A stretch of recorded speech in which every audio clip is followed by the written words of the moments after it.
Time, सही price, सब कुछ होगा तो आप क्या होगे? सेटिस्फाइड। That is marketing. मैं कॉलेज स्टूडेंट हूँ और मैं भी ये चीज़ देखती हूँ कि आपको नंबर तब नहीं मिलते हैं जब आप बड़े पैराग्राफ्स लिखते हो, आपको तब नंबर मिलते हैं जब आप छोटे-छोटे पॉइंट्स लिखते हो। जब एग्जामिनर होता है वो पूरे पैराग्राफ्स देखो पढ़ते हैं पर इतना ध्यान नहीं जाता।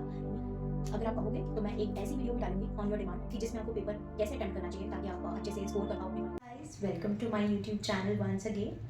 आज हमारे ऑफिशियल पढ़ने की फर्स्ट वीडियो है और आज हम पढ़ेंगे मार्केटिंग मैनेजमेंट जिसे हम कहते हैं, ये जो यूजुअली 12th में बीबीए या बीकॉम में आता है।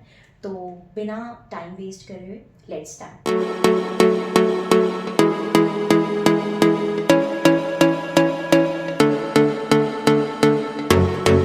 सबसे पहले आता है मीनिंग क्या होता है मार्केटिंग का। देखिए, जब आप कस्टमर की नीड्स को समझते हो और आप उनको उनकी वैल्यू यानी कि उनकी नीड्स के अकॉर्डिंग उन्हें सामान बेचते हो, दैट इज मार्केटिंग। सबसे पहले मैंने जो है इस मीनिंग को शॉर्ट फॉर्म में और इसको तोड़ तोड़ के लिखा है ताकि आपको इजीली समझ में आए और इजीली आपको याद रहे। यूजुअली क्या होता है, जब एक मार्केटर मार्केट में निकलता है वो देखता है कि कस्टमर क्या चाहता है, तभी वो उसको एक अच्छी वैल्यू दे सकता है और तभी वो अपने कस्टमर को अपने साथ जोड़ सकता है। सबसे पहली चीज़ आती है मार्केटिंग में कस्टमर के नीड्स को समझना। ठीक है, कि कस्टमर क्या चाहता है, क्या उसकी नीड्स है, क्या पहनना चाहता है, क्या खाना चाहता है, कहाँ रहना चाहता है, क्या है। ठीक है, उसके बाद developing the product and services. अब फॉर एग्जांपल कुछ लोगों की नीड्स से पता चलता है कि उनको एक पर्टिकुलर फूड आइटम पसंद है जो कि नेचुरल सब्सटेंसेस से बनी होती है एंड उन्होंने कहा कि भाई हमें ये खाना पसंद है, लेट्स से वॉफल। ठीक है, वॉफल भी तो कभी फर्स्ट टाइम आया होगा ना। ठीक है, उसके बाद मार्केटर्स ने या जो प्रोड्यूसर्स जिसे हम बोलते हैं उन्होंने प्रोडक्ट को डेवलप किया, या जो सर्विसेज अगर किसी कस्टमर को पसंद है उस प्रोडक्ट को, उस सर्विसेज को डेवलप किया। देन उसके बाद उसको डिलीवर किसको किया? कस्टमर को। ठीक है, सही प्लेस पे, सही टाइम पे एंड सही प्राइस पे। अब जब सही टाइम, सही प्राइस, सब कुछ होगा तो आप क्या होगे? सेटिस्फाइड। That is marketing. तो बेसिकली मार्केटिंग एक ऐसी एक्टिविटी है जिसमें कस्टमर के नीड्स को समझा जाता है, उनकी नीड्स को डेवलप किया जाता है, उनको डिलीवर किया जाता है और उनको फाइनली कस्टमर सेटिस्फैक्शन तक के स्टेज तक पहुंचाया जाता है। I hope you understand. The next thing is nature of marketing. अब मार्केटिंग होती क्या है? बेसिकली मार्केटिंग का मेन एम क्या है, ऑब्जेक्टिव क्या है, किस तरह से होती है, क्यों की जाती है, दैट इज नेचर। इसमें हम 10 पॉइंट्स कवर करेंगे जो कि आई होप आप इजीली बना पाओगे। अब सबसे इम्पॉर्टेंट थिंग जो कि मैंने नोटिस करी है कॉलेज में, मैं एक कॉलेज स्टूडेंट हूँ और मैं भी ये चीज़ देखती हूँ कि आपको नंबर तब नहीं मिलते हैं जब आप बड़े पैराग्राफ्स लिखते हो, आपको तब नंबर मिलते हैं जब आप छोटे छोटे पॉइंट्स में लिखते हो, राइट। तो मैंने इसी तरीके से आपके लिए कुछ हेड पॉइंट्स रेडी किए जो आप हेड पॉइंट्स लर्न करेंगे एंड अंदर आप अपनी इजी इंग्लिश लैंग्वेज में विद एग्जांपल अगर आप लिख कर आओगे, आई एम श्योर कि आपको अच्छे मार्क्स मिलेंगे, right. Okay, so nature of marketing, first point is customer oriented. अब सबसे इंपॉर्टेंट चीज़ होती है कस्टमर ओरिएंटेड रहना। कस्टमर ओरिएंटेड का मतलब होता है कि उनकी नीड्स को समझना, उनकी नीड्स को सेटिस्फाई करना, जो वो चाहते हैं उन्हें वो चीज़ प्रोवाइड करना। जैसे कि फॉर एग्ज़ाम्पल अगर इंडिया में अगर इंडिया में कोई चीज़ लॉन्च नहीं हुई है एंड कोई पर्सन इंडिया में वो जापान गया, उसने वहाँ देखा कि हाँ जापान में बहुत अच्छी टेक्नोलॉजीज़ हैं, कुछ भी हैं, उसने आके यहाँ पे इंडिया में वो चीज़ सर्च करने की कोशिश करी, तो मार्केटर्स भी फॉर श्योर ये चीज़ देखेंगे कि क्या ये चीज़ पॉसिबल है इंडिया में बनानी, क्या ये चीज़ें हो सकती है या नहीं हो सकती। क्योंकि मेन एम उनका यही है कि कस्टमर की नीड्स को पूरे करना। Second point is continuous process. अब मार्केटिंग एक कंटिन्यूस प्रोसेस क्यों है? I think marketing continuous process इसलिए है क्योंकि अगर हम एक बार पैसा लगाते हैं तो क्या ऐसा हो सकता है कि जिंदगी भर हमारे को रिटर्न आएगा? नॉट श्योर, हो भी सकता है, नहीं भी हो सकता। क्यों? फॉर एग्जाम्पल जैसे कि पहले एक थी ब्रांड ए, इसने एडवर्टीजमेंट करी, इसने बहुत अच्छी एडवर्टीजमेंट करी, ठीक है, और उसके बाद इसकी जो सेल्स थी फॉर एग्जाम्पल वो 800 से 10,000 हो गई। ठीक है, काफ़ी अच्छी सेल्स हो गई क्योंकि एडवर्टीजमेंट करी और बहुत पॉपुलर करी, और इस तरीके से करी ताकि वो कस्टमर को अच्छी लगे, ताकि वो उसके मन को छू जाए, राइट। अब उसके बाद क्या हुआ, मार्केट में ब्रांड बी आ गया, और उसने इस तरीके से एडवर्टीजमेंट करी या इस तरीके से प्रमोशनल टूल्स यूज़ करे, I will let you know कि प्रमोशनल टूल्स कौन से होते हैं, वो यूज़ करे कि जिसकी वजह से उसकी सेल्स जो थी वो 2x हो गई, यानी कि डबल हो गई। अब नेक्स्ट थिंग, अब जो इसके 10,000 यूनिट्स बिक रहे थे ना, उसके भी जो कस्टमर्स थे वो इस पे शिफ्ट हो गए, यानी कि ब्रांड ए की कस्टमर्स ब्रांड बी पे शिफ्ट हो गए। दैट मीन्स इसको अब कुछ करना पड़ेगा अपनी सेल्स को रीगेन करने के लिए। That is why this is a continuous process. अगर ये एक बार एडवर्टीजमेंट करके बैठ जाता तो क्या ये अपनी सेल्स को रीगेन कर पाएगा? Think about it. The next thing is profit oriented. अब नेक्स्ट पॉइंट आता है प्रॉफिट ओरिएंटेड। कोई भी ऑर्गेनाइजेशन अपनी कोई भी प्रोसेस करती है, कोई भी मतलब सर्विसेज बनाती है या मैन्युफैक्चर करती है, प्रोडक्ट बनाती है, कुछ भी करती है, हर किसी का यही मेन ऑब्जेक्टिव होता है या मेन मोटिव होता है, दैट इज प्रॉफिट ओरिएंटेड। तो marketing is also profit oriented. उनको यही होता है कि इस तरीके से कस्टमर्स के पास एडवर्टीजमेंट्स पहुँचाई जाएँ या उनको प्रमोशनल टूल्स के थ्रू, जैसे कि पर्सनल सेलिंग या उनको जैसे कूपन दे देना या कुछ भी कर लेना, जिसकी वजह से क्या करते हैं लोग ज़्यादा लोग ज़्यादा परचेज करते हैं। अगर आपको दिख रहा है ना कि कूपन है या कुछ है, तो आप भी परचेज करोगे ये सोच के कि यार हाँ क्या पता कुछ लग जाए, क्या पता कोई लकी ड्रॉ निकल आए, right. Next thing is dynamic. Dynamic क्यों है? डायनामिक का मतलब होता है चेंजिंग। अब फॉर एग्जाम्पल 1990s में, है ना, तब आपके फैशन अलग था, आपका टेस्ट अलग था, पर अगर वो टेक्निक्स या वो चीज़ें आज भी बनाई जा रही हो तो क्या आप खरीदोगे? नो डाउट नहीं खरीदोगे। आप कहोगे ये कौन पहनता है यार आज, ये कौन खाता है, हम तो ये नहीं खाते, हम पिज्ज़ा बर्गर ये वो, नहीं कोई नहीं खाता ना, है ना। घर का खाना किसी को पसंद आता है? हर कोई बाहर का खाता है। तो ये चीज़ देखो मार्केटर्स ने कैसे इवॉल्व हुई वो चीज़ें, राइट। तो ये डायनामिक है। उस टाइम पे चीज़ों की डिमांड अलग थी, फैशन सेंस अलग था, आज अलग है। The next thing is value driven. अब value driven and customer oriented similar सी चीज़ है, बट फर्क ये है कि वैल्यू ड्राइविंग का मतलब होता है वैल्यू प्रोवाइड करना, यानी कि सिर्फ प्रोडक्ट या सर्विसेज नहीं लेना, बल्कि उस प्रोडक्ट या सर्विसेज के थ्रू कोई वैल्यू प्रोवाइड करना। फॉर एग्जाम्पल अमेजोन ने आपको कोई प्रोडक्ट बेचा और आपको जस्ट फ्यू मिनट्स में आपके पास डिलीवरी आ गई, या जेप्टो से, स्विगी से, किसी भी ऐप से, राइट। तो दैट इज वैल्यू ड्राइवन। आपको वैल्यू क्या मिली? वो टाइम सेव हुआ आपका वहाँ पे, that is value driven. The next thing is need based activity. Marketing properly need based होती है। अगर कस्टमर की नीड होगी तो वो खरीदेगा, नहीं होगी तो वो नहीं खरीदेगा। सिमिलरली कस्टमर की नीड के अकॉर्डिंग अगर कोई प्रोडक्ट बनेगा तो वो खरीदेगा, नहीं बनेगा तो वो नहीं खरीदेगा।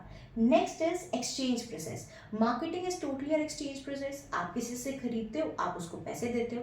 जैसे राम ने श्याम से 10,000 का कोई प्रोडक्ट खरीदा, उसने 10,000 दिया और बदले में उसने वो प्रोडक्ट दिया, right. Then next is segmentation and targeting. अब सेगमेंटेशन एंड टारगेटिंग एक टर्म होती है। देखो सेगमेंटेशन इज बेसिकली पूरी जो भी आपकी लोकेलिटी है, जो कि जैसे कि फॉर एग्जाम्पल सारे बच्चे, सारे फीमेल, सारे मेल, जो होमोजीनियस ग्रुप्स हैं उनको इकट्ठा कर देना, ठीक है, दैट इज कॉल्ड सेगमेंट। जिन लोगों की एक तरह की नीड्स हैं या जिन लोगों की एक तरह की प्रेफरेंस है उनको एक करना, दैट इज सेगमेंट। तो ये भी एक मार्केटिंग का मेन एक्टिविटी है या मार्केटर की मेन एक्टिविटी है। Second is targeting.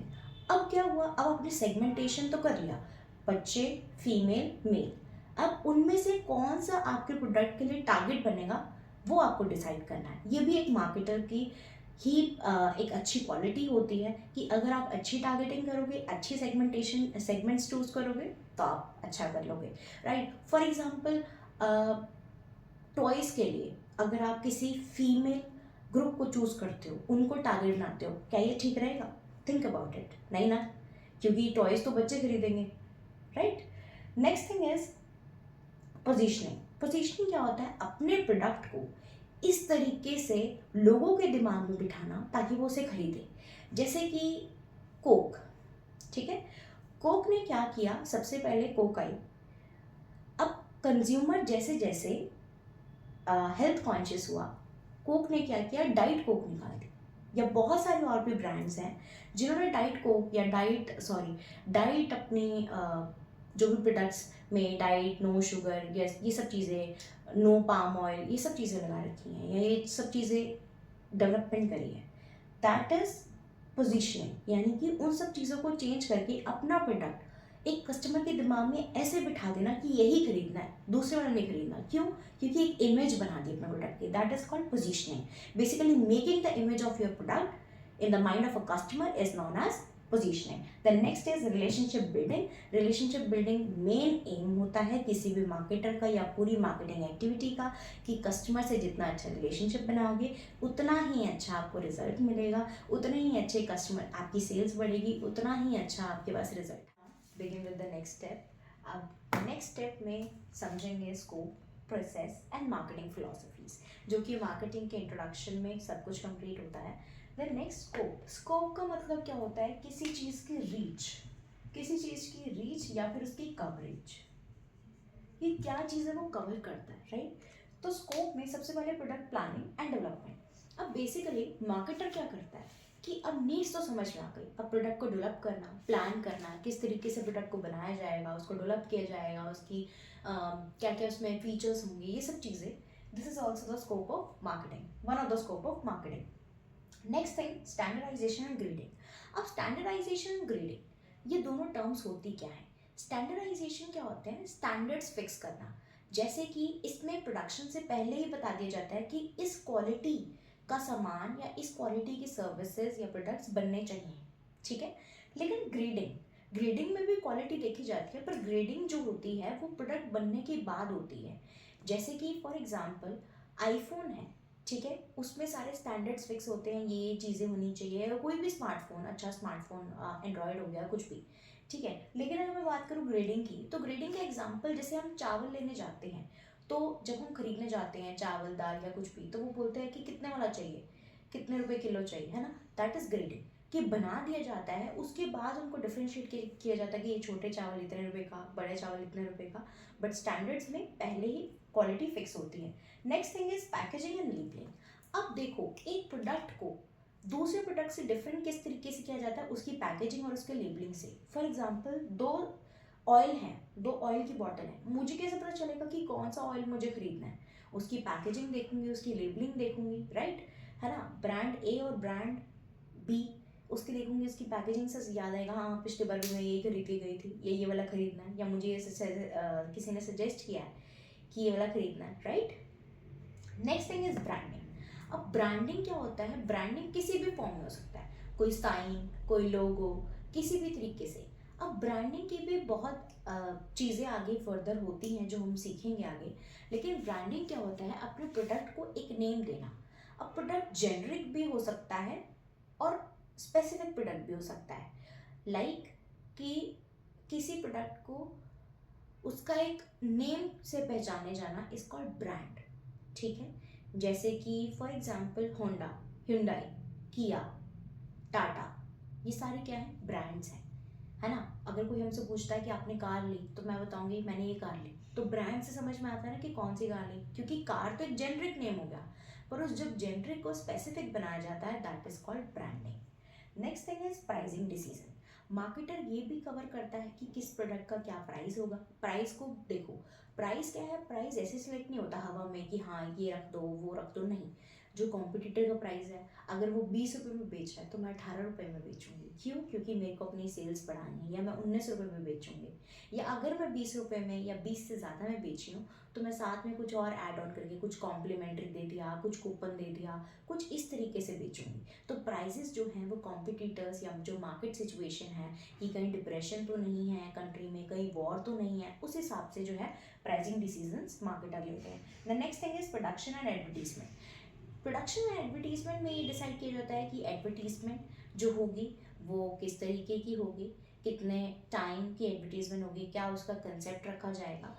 जैसे कि फॉर एग्जांपल अगर मैं बात करूँ कैडबरी की, है ना, हर दिवाली के टाइम में आपको एक कैडबरी की ऐड ज़रूर दिखाई देती होगी। या फिर जब जैसे ही गर्मियाँ आती हैं हमारे को आइसक्रीम की ऐड दिखती है, जैसे ही सर्दियाँ आती हैं हमारे को इनर वियर्स की ऐड दिखती है। क्यों दिखती है ये? है ना, एडवर्टाइजिंग हम क्यों करते हैं? अपने प्रोडक्ट को दिखाने के लिए, that is advertising. Next is distribution channel. Distribution channel क्या होता है? देखो, आप कोई भी सामान ऑर्डर करते हो तो आपके पास ऐसे तो नहीं आ जाता, लोग होते हैं जो आपके तक पहुंचाते हैं। जैसे कि मैन्युफैक्चरर है, ठीक है, मैं या तो मैन्युफैक्चरर डायरेक्ट अगर कंज्यूमर को देते हैं, that is called direct channel. एक होता है इनडायरेक्ट चैनल। इनडायरेक्ट चैनल एक ऐसा चैनल होता है जिसमें इंटरमीडिएरीज होते हैं। इंटरमीडिएरीज का मतलब होता है मिडिल मैन। जैसे कि मैन्युफैक्चरर ने होलसेलर को दिया, जैसे मैन्युफैक्चरर ने फॉर एग्जाम्पल 10,000 यूनिट्स बनाए किसी चीज़ के, 2 होलसेलर थे, 5,000 उसको दे दिए, 5,000 इसको दे दिए। अब होलसेलर ने आगे फर्दर बहुत सारे रिटेलर्स को थोड़े थोड़े थोड़े अमाउंट में, यानी कि उस 5,000 को तोड़ के किसी को 200, किसी को 400, किसी को 1,000 में तोड़ तोड़ के रिटेलर को दिया, रिटेलर ने फाइनली कंज्यूमर को दिया। That is distribution channels. ये डिसाइड करना भी मार्केटर का ही रोल है, ये उसकी ड्यूटी है ये डिसाइड करना कि डिस्ट्रीब्यूशन चैनल कैसा होगा, डायरेक्ट होगा, इनडायरेक्ट होगा, कितने चैनल्स होंगे, क्या होगा, कैसे होगा, सॉरी कितने इंटरमीडिएरीज होंगे, ये सब। The next is marketing research. Marketing research का मतलब होता है रिसर्च करना कि लोगों की नीड्स क्या है, उनकी प्रेफरेंस क्या है। फॉर एग्जाम्पल जैसे कि एक कस्टमर है, ठीक है, उसको उसकी नीड ये है, मतलब सिंगल कस्टमर नहीं, कुछ ऐसे कस्टमर्स हैं उनकी नीड है कि इस कलर का हमारे को मार्केट में एक कोट चाहिए, तो मार्केटर्स वो बनाएंगे। या ये ट्रेंड्स हम फॉलो करना चाहते हैं, जैसे इंडिया ने किसी और कंट्री का ट्रेंड फॉलो करा या किसी और कंट्री ने इंडिया का ट्रेंड फॉलो करा, दैट इज प्रेफरेंस, राइट। तो प्रेफरेंस को ध्यान में रखते हुए ही चीज़ें बनाई जाती है। तो मार्केटिंग रिसर्च करना is also covered under the scope of marketing. Next is after sale services, जो कि बहुत इंपॉर्टेंट है। अगर आप कोई चीज़ खरीदते हो और अगर आपको कोई प्रॉब्लम आ जाए, व्हाट यू विल डू, आप उस बंदे के पास जाओगे, बोलोगे कि देखो हमने आपसे ये चीज़ खरीदी थी एंड ये एक्सपायरी है, ये ख़राब है, या ये जो हम सोच कर हम लेकर गए थे उस तरह से यूसेज नहीं हुआ, या प्रोडक्ट आपका डैमेज है, कुछ भी। तो आफ्टर सेल सर्विसेज ही जो हैं, जो हमने लास्ट अभी कंसेप्ट पढ़ा था, दैट इज आपका नेचर में हमने ये चीज़ पढ़ी थी कि कस्टमर रिलेशनशिप बनाना। तो रिलेशनशिप किससे बनेगा, that is after sale services, ठीक है। प्रोडक्ट को बेचने के बाद भी आपने जिम्मेदारी रखना कि अगर आपके पास कस्टमर आया है कोई प्रॉब्लम लेकर, उसको डील करना, that is after sale services. Next is STP। ये कुछ नई टर्म नहीं है, ये भी हमने पढ़ी थी, that is segmentation, targeting and positioning. तो ये जो तीनों टर्म्स हैं, यानी कि ग्रुप्स को बनाना, सिमिलर ग्रुप्स को बनाना, देन टारगेट करना, उनमें से कुछ 1 या 2 ग्रुप्स को टारगेट करना, फिर उन लोगों के दिमाग में अपने प्रोडक्ट की इमेज बनाना किसी भी प्रमोशनल टूल के तरीके से या इम्प्रूवमेंट से अपने प्रोडक्ट या सर्विसेज में, दैट इज STP, ठीक है। ये सारी चीज़ें कवर होती हैं आपके स्कोप में, right. Now the next thing comes is process. अब प्रोसेस जो कि हमने इजी वे में, मीनिंग में भी पढ़ा था, वही चीज़ें प्रोसेस में है। तो एक बार रिकॉल करते हैं। सबसे आपके पास आएगा आइडेंटिफिकेशन, कस्टमर की नीड्स क्या हैं, ठीक है, क्या कौन सी जगह वो रहते हैं। जैसे कि फॉर एग्जांपल एक पर्सन रहता है हिमाचल और एक रहता है पंजाब, है ना। हिमाचल में मोस्ट ऑफ द टाइम ठंड रहती है, कुछ 12 महीनों में से, if I am not wrong, तो 8 से 9 महीने कुछ ठंड रहती है, और मे भी 12 महीने भी रहती हो, राइट। तो वहाँ हमेशा ही ठंड रहती है, थोड़ा बहुत ऊपर नीचे चलता रहता है, बट ठंड रहती है, तो उनकी ब्लैंकेट्स की डिमांड ज़्यादा होगी। बट अगर मैं बात करूँ पंजाब की, तो उनकी सिर्फ विंटर्स के जो 4-5 मंथ्स, 3 to 5 मंथ्स जो भी होते हैं, उसमें डिमांड रहेगी। दैट इज नीड आइडेंटिफिकेशन, कि कब किसको क्या चीज़ चाहिए। Next is market research. Market research करना, ये देखना कि जो चीज़ें उनको चाहिए क्या वो सुटेबल हैं, ठीक है, क्या उनके ट्रेंड है, क्या प्रेफरेंसेस है, ये देखना कि क्या वो चीज़ें बन सकती हैं, क्या इतनी टेक्नोलॉजी है, that is also covered under market research. The next thing is product development. अब मार्केट रिसर्च हो गई, अब आपको समझ में आ गया कि हाँ ये सब चीज़ें हो गई हैं कलेक्ट, डेटा कलेक्ट हो गया, अब हमारे को प्रोडक्ट को डेवलप करना है। प्रोडक्ट बनाया आपने, फॉर एग्जाम्पल कोई मेकअप प्रोडक्ट था, ठीक है, किसी कस्टमर ने बोला कि हमारे को देखो ऐसा चीज़ चाहिए, फॉर एग्जाम्पल नाइसिनामाइड, ठीक है। बहुत सारे कस्टमर की डिमांड थी कि मुझे अपने फेस वॉश में या मुझे अपने सनस्क्रीन में नाइसिनामाइड चाहिए। तो कंपनी ने क्या किया, उन्होंने कहा ठीक है नाइसिनामाइड हम उसमें डालते हैं। तो या प्रोडक्ट डेवलपमेंट किया, या प्रोडक्ट इनोवेशन किया, कोई नया प्रोडक्ट लेकर आए, कुछ किसी भी तरीके से। Next is pricing.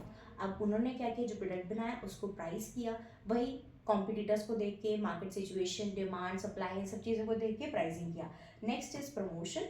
अब प्रोडक्ट तो बना दिया, अब बेचोगे कैसे, लोगों को कैसे बताओगे हमने प्रोडक्ट बनाया, दैट इज बाय प्रमोशन। अब प्रमोशन भी बहुत तरह के तरीके से हो सकती है।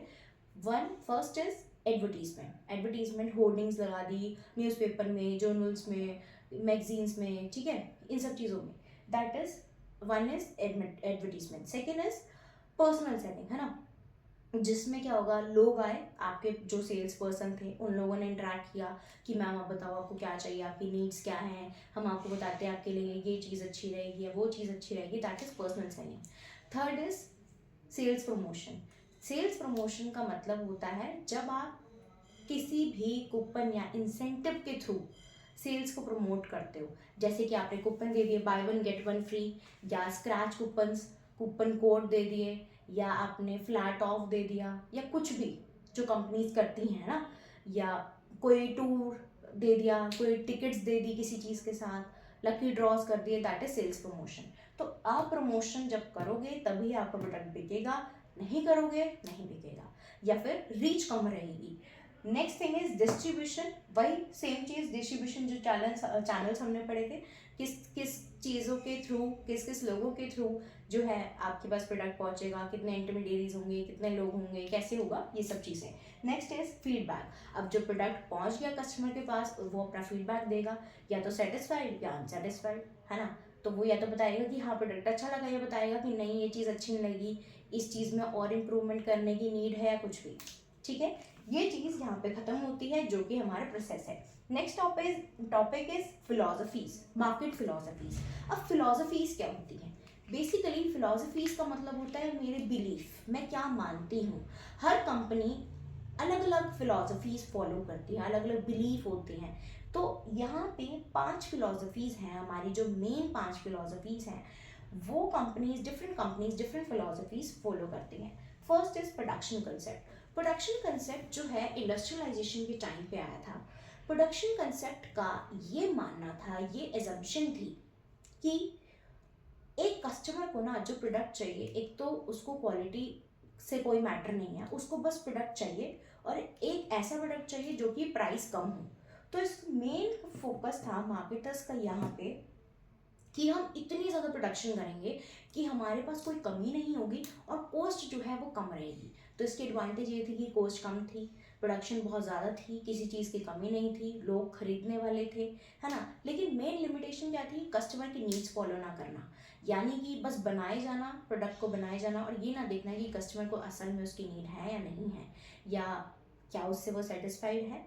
नेक्स्ट कंसेप्ट है प्रोडक्ट कंसेप्ट। प्रोडक्ट कंसेप्ट में ये कंसेप्ट आता है हमारे पास after production concept. Product concept हमारे पास ये कहता है कि जो एक कस्टमर है उसको rather than buying each and everything, उसको वो चीज़ें खरीदनी है जो कि उसको क्वालिटी दे, है ना। क्वालिटी प्रोडक्ट्स उसको खरीदने हैं, वैल्यूएबल प्रोडक्ट्स खरीदने हैं जिससे उसको वैल्यू मिले। तो यहाँ पे मेन फोकस ये था कि क्वालिटी बनाना, क्वालिटी अच्छी करना। तो यहाँ पे एक चीज़ अच्छी हुई, जो चीज़ पहले में ड्रॉबैक हो सकती है, दैट इज़ इनोवेशन। पहले में उन्होंने इनोवेशन नहीं करी, उन्होंने कहा ठीक है ना, बने जा रहे हैं, लोग खरीदे जा रहे हैं, उनको फ़र्क नहीं पड़ता, उनको बस पैसे कम चाहिए, है ना। जैसे कि नॉर्मल हम कहते हैं कि चल चीनी दे दे, पत्ती दे दे, ये दे दे, वो दे दे, कुछ भी दे दे, है ना, चावल दे दे, ये चीज़ हम बोलते हैं ना शॉप्स पे जाकर, ये दे दे, कोई बात नहीं, जो कम है वो दे दे, वो चीज़। नेक्स्ट इज प्रोडक्ट कंसेप्ट, जो मैंने आपको बताया। यहाँ पे इनोवेशन, इनोवेशन क्यों होती है? क्योंकि कस्टमर की डिमांड है, उसको क्वालिटी चाहिए। क्वालिटी जैसे जैसे अपडेटेड, जैसे जैसे आउटडेट होगी वैसे वैसे कस्टमर उसको खरीदना बंद कर देगा। तो इनोवेशन की यहाँ पे ज़रूरत है। पर क्या यहाँ पर भी प्रॉपर नीड बेस्ड चीज़ें हो रही हैं? नहीं, ठीक है।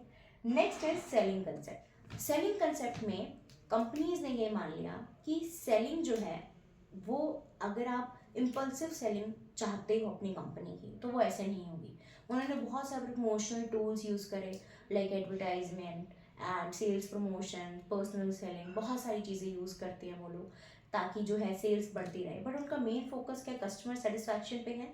नहीं, उनको बस मेन ये है जो बनेगा वो बिकेगा। उनका मेन फोकस ये है कि प्रमोशनल टूल यूज़ करना और अपने सामान को बेचना। नेक्स्ट कंसेप्ट है मार्केटिंग कंसेप्ट। मार्केटिंग कंसेप्ट जो है वो न्यू एरा कंसेप्ट है, यानी कि अब का कंसेप्ट है जो ये मान के चलता है कि कस्टमर सेटिस्फैक्शन ही सबसे बड़ी चीज़ है, रेदर देन कोई भी सामान बनाओ, बेचो, कुछ भी करो, जब तक कस्टमर सेटिस्फाइड नहीं होगा आप सक्सेसफुल नहीं हो सकते। तो मार्केटिंग कंसेप्ट ये मान के चलता है कि कस्टमर सेटिस्फैक्शन बहुत ज़रूरी होती है। जब तक कस्टमर सेटिस्फाई नहीं होगा कुछ नहीं होने वाला, आप नीचे स्केल पे रहोगे, ना प्रॉफिट होगा ना कुछ होगा, क्योंकि कस्टमर बार बार चीज़ें खरीदेगा नहीं। क्योंकि आज हम इतने अवेयर हैं, हम वही चीज़ें खरीदते हैं जो हमारे को वैल्यू देती है, रेदर देन हम कुछ भी खरीद लेते हैं फिर हम बाद में कहते हैं कि यार क्या ही है, या फिर मार्केटर्स हमारे को पागल बना जाए कि खरीद लो। क्योंकि अब हम स्मार्ट हैं, अब हम ये सोचते हैं कि नहीं नहीं ये मेरी वैल्यू का ही नहीं है, ये मेरी डिमांड का ही नहीं है, मैं क्यों इसे खरीदूँ। ठीक है, buyer is the king of the market, right. So marketing concept में ये चीज़ रह गई कि कस्टमर के नीड्स को पूरी करना है। तो मेन इसका फोकस ये था कि उसकी नीड्स को पूरी करना, उनकी नीड्स को समझना, उनकी नीड्स के अकॉर्डिंग प्रोडक्ट बनाना, जो कि आप प्रोसेस वाली चीज़ लिख सकते हो इसके अंदर, सेम चीज़ एग्जाम में लिख सकते हो ये चीज़। देन नेक्स्ट है सोसाइटल मार्केटिंग। अब मार्केटिंग तो समझ में आ गया, सोसाइटल मार्केटिंग क्या है। अब सिर्फ कस्टमर को सेटिस्फाई करना इज़ नॉट इनफ, सोसाइटी की नीड्स को भी ध्यान रखना ये भी एक मार्केटर का काम है। यानी कि सोसाइटी की नीड्स कैसी नीड्स होती हैं, जैसे कि पोल्यूशन ना करना, एनवायरनमेंट फ्रेंडली प्रोडक्ट्स और सर्विसेज को सेल करना, ये सारी सोसाइटी की नीड्स होती हैं। तो इस कंसेप्ट में कस्टमर की नीड्स को फुलफिल करने के साथ इस तरीके से प्रोडक्ट बनाए गए जो कि इको फ्रेंडली हो, या प्लास्टिक बैग्स यूज़ ना कर उसमें किए गए हों, या हार्ड प्लास्टिक, सॉफ्ट प्लास्टिक, ये सब चीज़ें यूज़ ना हो, एंड नेचुरल सोर्सेज को ज़्यादा उन्होंने हार्म ना किया हो, ये सब चीज़ें इसमें ध्यान दी गई थी। तो that's all for today. I hope आप सबको समझ में आया होगा। एंड एक मोस्ट इम्पॉर्टेंट टिप मैं आपको बताती हूँ जो कि एग्ज़ाम के लिए बहुत इंपॉर्टेंट होती है, स्पेशली फॉर कॉलेज स्टूडेंट्स, कि जब एग्ज़ामिनर होता है वो पूरे पैराग्राफ्स देखो पढ़ते हैं पर इतना ध्यान नहीं जाता। मेन ये चीज़ है जो कि आपको फॉलो करनी चाहिए कि आप जब भी कोई चीज़ क्वेश्चन लिख रहे हो, आंसर लिख रहे हो, try to make it in points, है ना। जैसे पॉइंट्स लिखे, 10 पॉइंट्स, 8 पॉइंट्स, 9 पॉइंट्स, जितने भी पॉइंट्स हैं, और उसको 2-2, 3-3, 4-4 मतलब maximum to maximum 3 to 4 lines में उसको एक्सप्लेन करा with the help of the example. अगर आप कहोगे तो मैं एक ऐसी वीडियो भी डालूंगी ऑन योर डिमांड कि जिसमें आपको पेपर कैसे अटेम्प्ट करना चाहिए ताकि आप अच्छे से स्कोर कर पाओ अपने कॉलेज एग्जाम में। For that stay tuned. Thank you for watching. Subscribe करो, लाइक करो, शेयर करो और कमेंट करो। जय श्री राम।